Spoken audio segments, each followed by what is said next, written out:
الشیطان الرجیم بسم اللہ الرحمن الرحیم تلک الرسل فضلنا بعضهم علی بعض۔ یہ تیسرے سپارے کا آغاز ہے۔ اس کے پہلے صفحے میں آیت الکرسی ہے، اللہ لا الہ الا ہو۔ یہ جو آیت الکرسی ہے یہ سب سے افضل آیت ہے، یعنی جتنی آیات قرآن میں اتری ہیں سب سے زیادہ شان جس آیت کی ہے وہ یہ ہے۔ ایک آیت وہ ہے قرآن کی جس کو کہا جاتا ہے افضل آیت، اور ایک آیت ہے جس کو کہا جاتا ہے اطول آیت۔ افضل آیت جس آیت کی شان سب سے زیادہ ہو وہ آیت الکرسی ہے۔ اطول آیت جو آیت سب سے طویل ہو، سب سے زیادہ لمبی ہو، وہ آیت مداینہ ہے، آگے آ رہی ہے، جس میں قرض قطع ذکر ہے۔ یہ آیت الکرسی سب سے افضل آیت ہے۔ اس میں 10 جملے ہیں اور 50 لفظ ہیں۔ ان 10 جملوں کے اندر 17 دفعہ اللہ کا تذکرہ ہے۔ 10 جملوں میں 17 دفعہ اللہ کا تذکرہ ہے، اس لیے بھی اس آیت کی بہت شان ہے۔ ایک اس آیت کی فضیلت اور ہے جو آپ رات نے سنی ہوگی، وہ یہ ہے کہ رسول پاک صلی اللہ علیہ وسلم نے فرمایا من قرأ آیت الکرسی دبر کل صلاۃ مکتوبۃ، جو آدمی ہر فرض نماز کے بعد آیت الکرسی پڑھ لے، جنت میں جانے میں صرف موت رکاوٹ ہے اس کی، جیسے ہی فوت ہوگا سیدھا جنت میں چلا جائے گا۔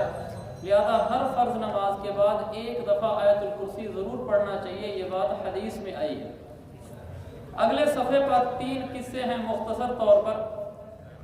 الم تر الی الذی حاج ابراہیم فی ربہ، یہاں سے پہلے قصے کا تذکرہ ہے کہ ابراہیم علیہ السلام سے مقابلہ کیا بادشاہ نے، وہ نمرود نے، کہنے لگا جب ابراہیم علیہ السلام نے اس سے کہا کہ میرا رب وہ ہے جو زندہ کرتا ہے اور موت دیتا ہے، تو وہ آگے سے بے وقوف کہنے لگا انا احیی و امید، یہ زندگی اور موت تو میں بھی کر سکتا ہوں۔ تو اس نے بے وقوفی کی اعلیٰ مثال قائم کر دی۔ اس نے کیا کیا کہ جیل میں سے ایک ایسے آدمی کو بلوایا کہ جس کو رہائی ہونی تھی، اس کے بارے میں آرڈر جاری کیا کہ اس کو سولی پہ چڑھا دیا جائے۔ تو کہنے لگا دیکھو یہ زندہ، یہ مرنے والے، اس کو زندگی ملنے والی تھی، میں نے اس کو موت دے دی، حالانکہ تو سراسر ظلم ہے۔ اور دوسرا آدمی بلوایا جس کو سولی پہ چڑھانا تھا، اس کو رہا کر دیا کہ دیکھو اس کو موت آنی تھی، میں نے اس کو زندہ کر دیا۔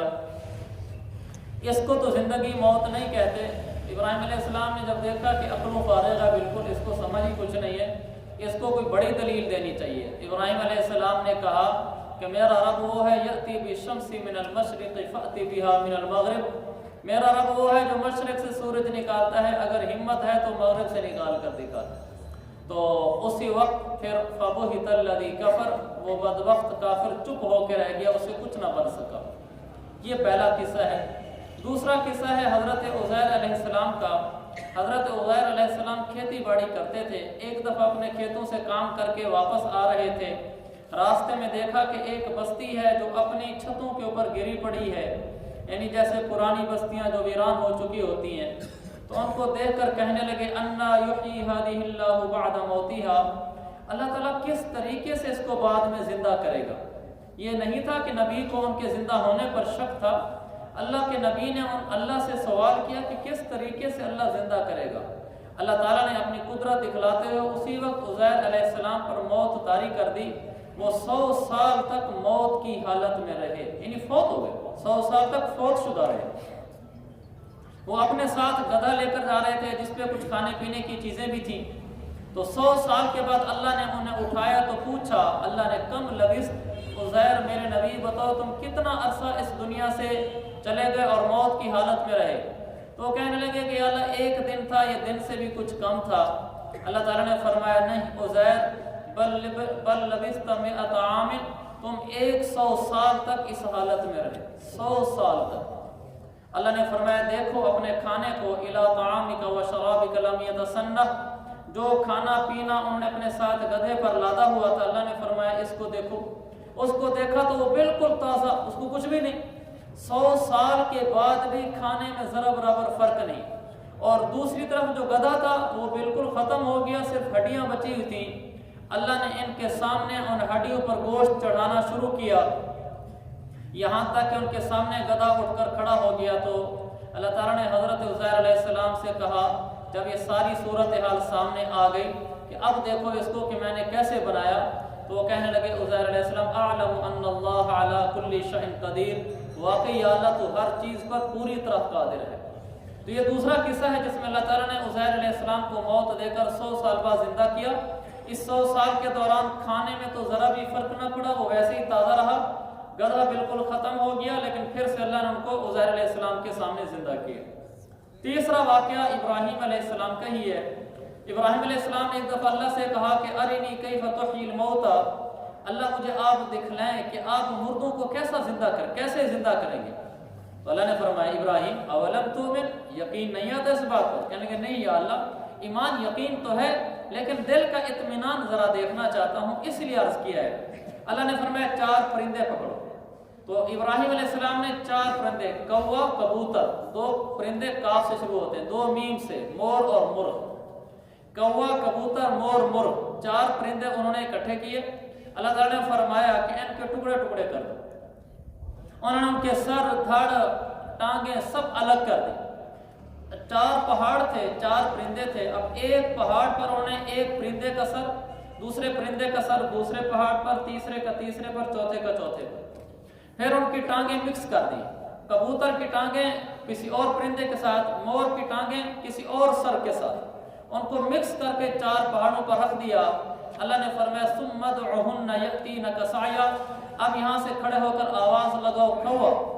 ابراہیم علیہ السلام نے جب کہا کوا تو ادھر سے سر اٹھا، ادھر سے ٹانگیں، ادھر سے دھڑ، وہ آئے بھاگتے دوڑتے ابراہیم علیہ السلام کے قدموں میں آ گئے۔ پھر کہا کہ دوسرے کو بلاؤ، تو انہوں نے کبوتر کو بلایا، ادھر سے سر اٹھا، دوسری طرف سے دھڑ اٹھا، وہ ملا یأتینک سعیا، وہ دوڑتا ہوا ابراہیم علیہ السلام کے قدموں میں آ گیا۔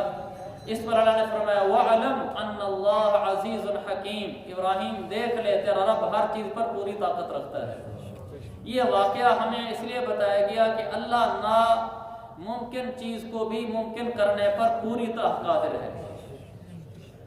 آگے اللہ تعالیٰ نے مثل الذین ينفقون اموالهم فی سبیل اللہ میں بتایا کہ جو لوگ اللہ کے نام پر خرچ کرتے ہیں ان کے مال میں اللہ ایسے برکت ڈالتا ہے جیسے زمین میں ہم ایک دانہ ڈال کر آ جاتے ہیں گندم کا، پھر 4-6 مہینے بعد اس میں سے سینکڑوں دانے نکلے کھڑے ہوتے ہیں۔ اللہ نے یہ مثال دی ہے، حتی حبۃ انبتت 7 سنابل فی کل سنبلۃ 100 حبہ۔ اسی طرح جو انسان زکوٰۃ دیتا ہے، عشر دیتا ہے اور اللہ کے نام پر مال دیتا ہے، غریب کی مدد کرتا ہے، وہ یہ نہ سمجھے کہ یہ پیسے ضائع ہو گئے۔ اللہ کے نام پر دیا جانے والا پیسہ ایسے ہے جیسے کوئی آدمی زمین کے نیچے دانہ دفن کر کے آ جاتا ہے۔ دیکھنے میں تو وہ دانہ ضائع ہو گیا ہے، بالکل ختم ہو گیا ہے، لیکن سمجھدار کسان یہ کہتا ہے کہ یہ ضائع نہیں ہوا، یہ ایک دانہ 100 لے کر نکلے گا۔ ایسے جو صدقہ زکوٰۃ دیتا ہے واللہ اس کا مال کم نہیں ہوتا، اس کا مال زیادہ ہوتا ہے۔ یہ شیطان نے بڑے غلط راہیں ہمیں دکھلا رکھی ہیں کہ لاکھ میں سے 2500 روپے دے دیے تو پیچھے تو 97.5 بچے، پیچھے 97.5 نہیں بچے، پیچھے پورا 1 لاکھ بچا ہے حفاظت کے ساتھ۔ اور اگر 2.5 نہیں دیے تو پھر یہ 2.5 اور 97.5 کو بھی آگ لگا دے گا۔ یہ 2.5 جو ہے نا، یہ چنگاری ہے آگ کی، یہ آگ کی چنگاری جس چیز میں رکھو اس کو بھی جلا دے گا۔ یہ حدیث ہے، اللہ کے نبی نے فرمایا جس مال کے اندر زکوٰۃ مل جاتی ہے، یعنی زکوٰۃ اسے الگ نہیں کی جاتی، الا افسدت ہو، یہ مال والا 2500 اس کو بھی برباد کر دیتا ہے۔ یہ تو حدیث کے الفاظ ہیں۔